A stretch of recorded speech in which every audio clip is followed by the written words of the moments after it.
Hi folks, Canadian Prepper here. Quick update for you. Your time is precious. I ain't gonna waste it. We're gonna talk about everything under the sun today, including some exclusive insider intel coming out of Russia, what they're doing right now and what they are preparing for in the future. We're also going to talk about some apocalyptic images coming out of China, Pakistan, as well as the United States of America. We are going to be talking about the British, who are mobilizing their forces and telling their soldiers that they need to be prepared to be deployed to fight the Russians, of all people.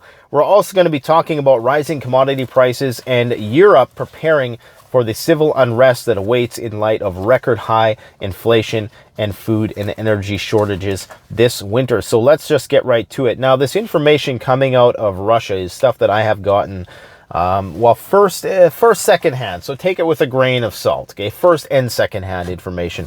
I've heard it from a variety of sources, but basically the gist of it is that the Russians are asking their higher level government officials to not be so concentrated, to disperse themselves throughout the dacha, that is their country homes, to try to work, away from the large metropolitan areas as much as possible to minimize the risk of a concentration of forces that might entice some sort of terrorist event or nuclear strike, heaven forbid, preparing for the continuity of government in case of an all-out nuclear war. So they continue this policy of dispersing and spreading out their VIP personnel. And this is important because, especially in light of what happened over the weekend with Alexander Dugin's daughter, who Alexander Dugin is a very important person in the Putin realm of things. Some people are referring to him as Putin's brain. Everything's going to be in air quotes here, guys, because we're trying to be as apolitical and objective as possible.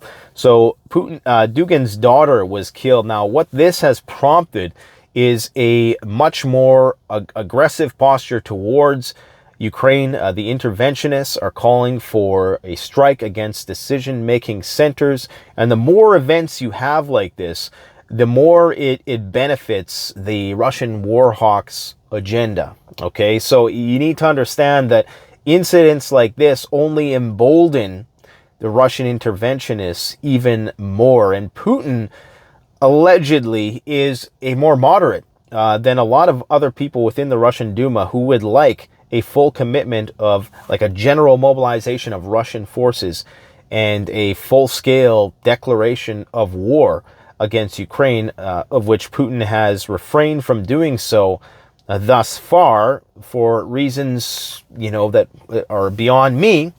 But it's important to recognize that state media propagandists within Russia are now calling for direct attacks against decision-making centers. So the more incidents like this that happen behind enemy lines, the more attacks on Russian border towns, on nuclear facilities, and of course now assassinations, the greater the likelihood, not the diminished likelihood, but the greater the likelihood that Russia is going to intensify their war efforts. So these attempts by what they're calling the National Republic Army, of course, the Russians have put the blame on this attack on Ukrainians who deny it.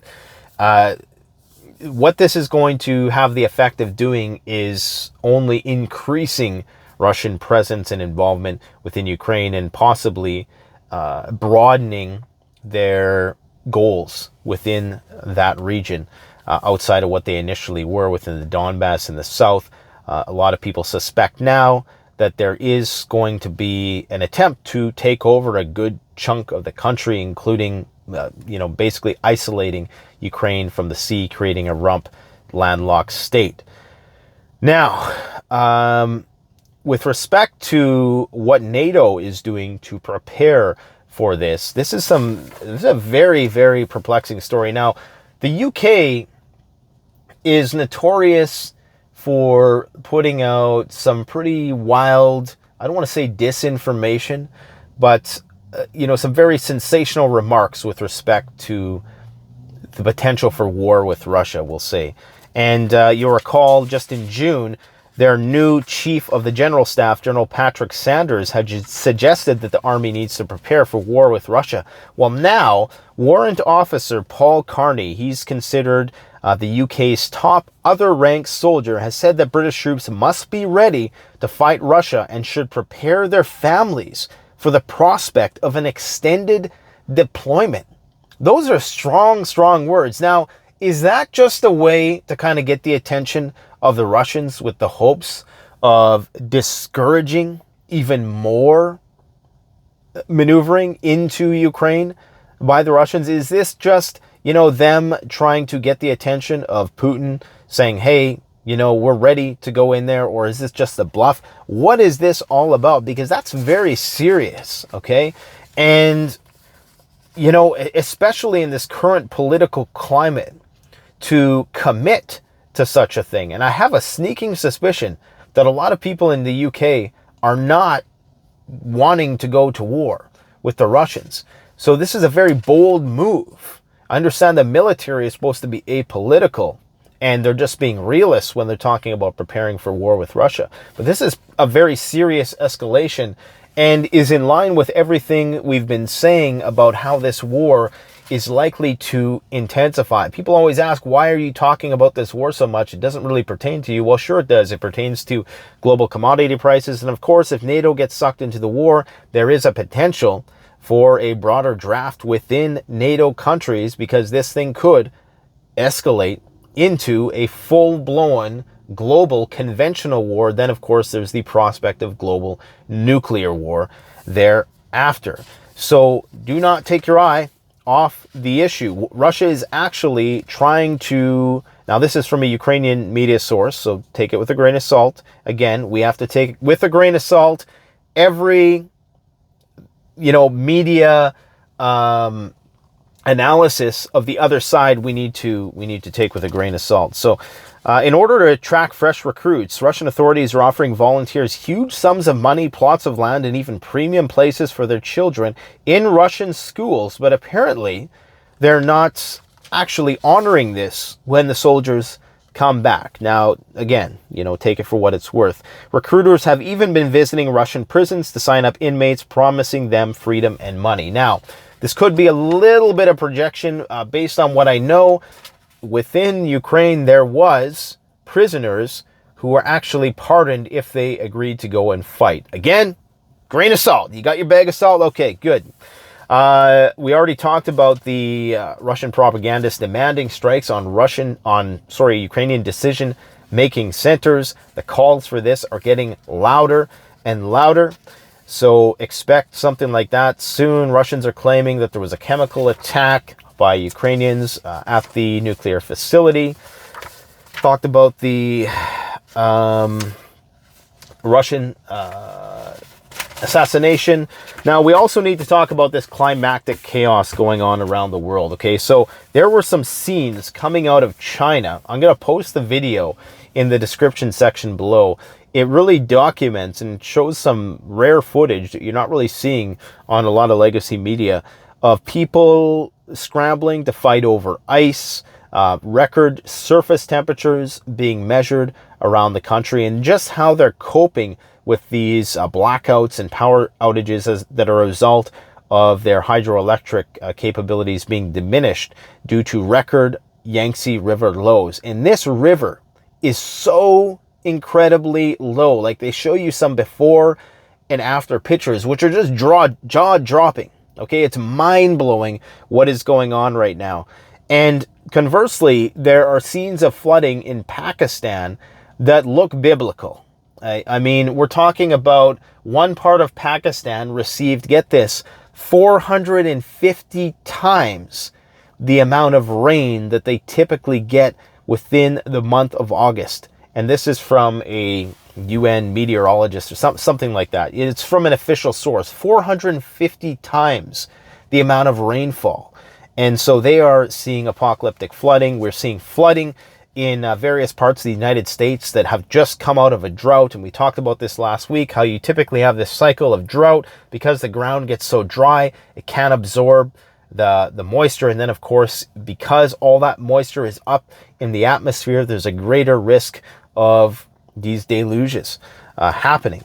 So not very good. This is all going to put more and more stress on our ability to produce the commodities that we need. Speaking of commodities, lithium prices are not getting enough attention. Apparently, from the 2020 lows, lithium prices are up nearly 1,000% from the lows here in 2020. Now, what this means is that with this whole push for the whole green revolution, you are going to see increased costs for EVs in the not so distant future. And now they're even questioning whether or not, this is a very green process at all. Apparently, the U.S. Environmental Protection Agency admits that special recycling and hazardous waste facilities are needed to deal with the influx of electric batteries. One standard electric car battery on average weighs over 1,000 pounds. And of course, the process of extracting lithium, doing all this stuff is dirty work in and of itself. Now, we've always been advocates of various sorts of off-grid technology for its practical utility, not necessarily for any sort of environmental benefit, because we're not naive to the fact that while you might, it's like borrowing from Peter to pay Paul, or whatever you want to call it, like it's a zero-sum game. Okay, it's always going to be dirty. Right now, we have the benefit of offloading all of our carbon expenditure and our pollution into China, because that's where they make all this stuff. So all the hazardous waste goes into China. So this is why, we have to bear in mind that it's easy for us to say as a service-based economy that everybody needs to reduce their emissions. And it's actually easier for us to do because we're not the ones who are manufacturing all the stuff. But anyways, this is just, one more nail in the coffin of industrial civilization. Citibank issues an apocalyptic warning about UK inflation. They're saying that a startling new report forecasts the inflation rate in the UK could spike to 18%. Now, that's not food prices. That's just, that's everything, okay? 18.6% in January due to soaring natural gas and power costs. Absolutely unreal. Now, that's just what they tell us, right? The real inflation rate is obviously much, much higher. Now, to put more salt in the wounds, Venezuela is halting shipments of oil to Europe and is demanding concessions. Now, it's going to get ugly in Europe this winter, okay? They're telling people to prepare, stockpile wood and all this stuff, get a wood stove in your house because it's going to get ugly. With natural gas imports from Russia cut by 80% through Nord Stream 1, and they're going to be shutting it down completely at the end of the month to do more repairs, the EU is going to be scrambling for whatever fuel sources they can find. Unfortunately, right now, the Iranian nuclear deal hasn't been brokered yet. So you have that hanging in the balance. You don't know if we're going to be getting that Iranian oil supply to the market. That could potentially alleviate these shortages a little bit. But Venezuela is not too happy. The government has now suspended shipments of oil, saying it's no longer interested in oil for debt deals and instead wants refined fuels from Italian and Spanish producers for exchange in crude. Something to do with this will help their own industrial processes there.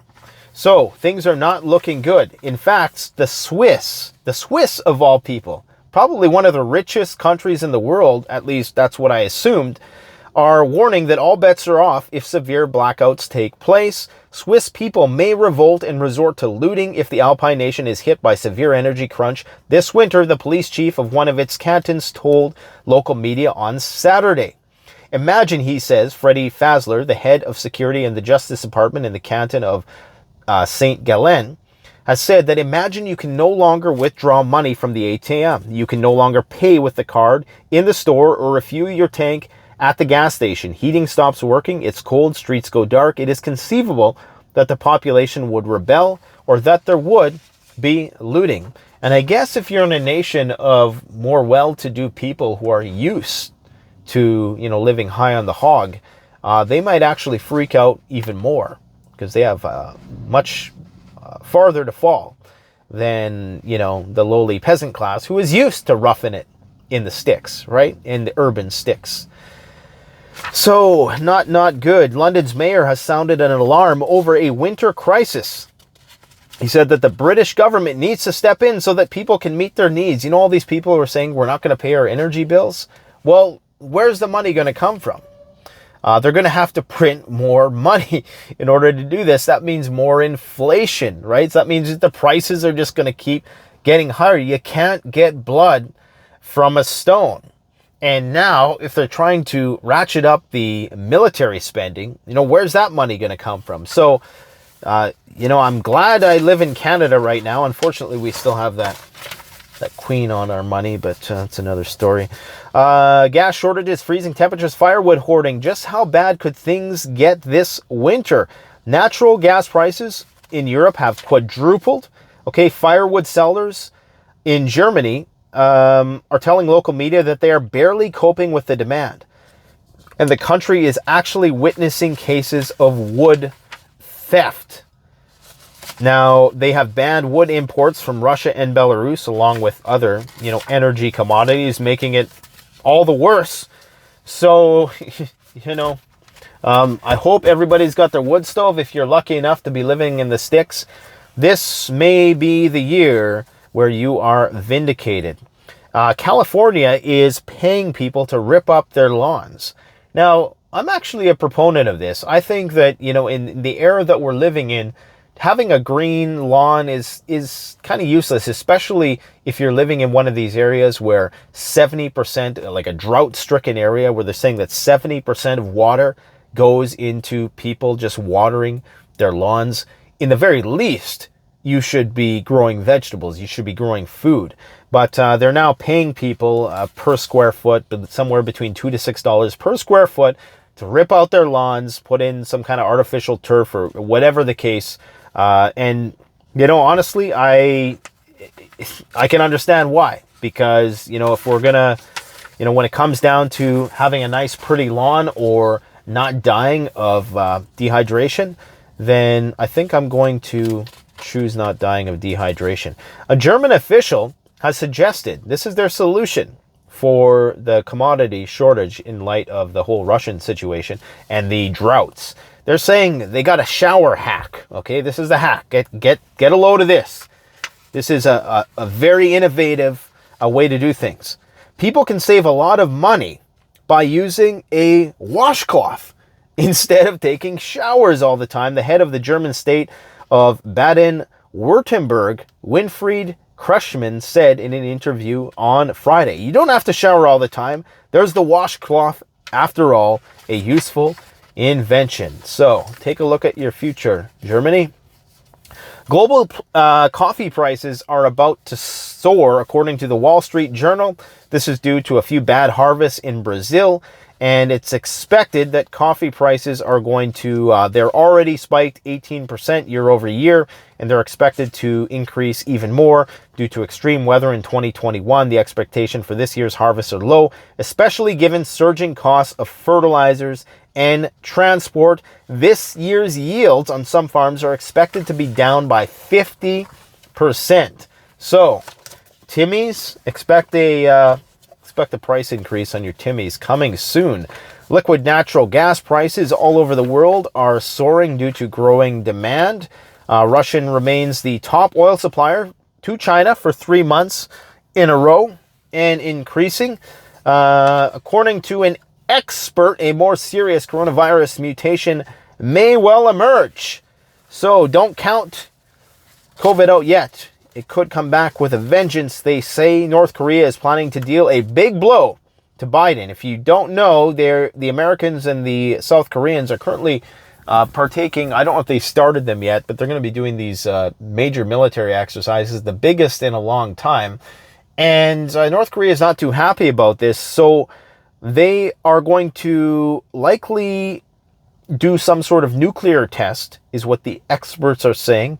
They want to carry out a missile test in the run-up to the U.S. midterm elections to get somebody's attention. I don't know if that's the right kind of attention you'd be wanting at this point, but the whole world is freaking out, guys.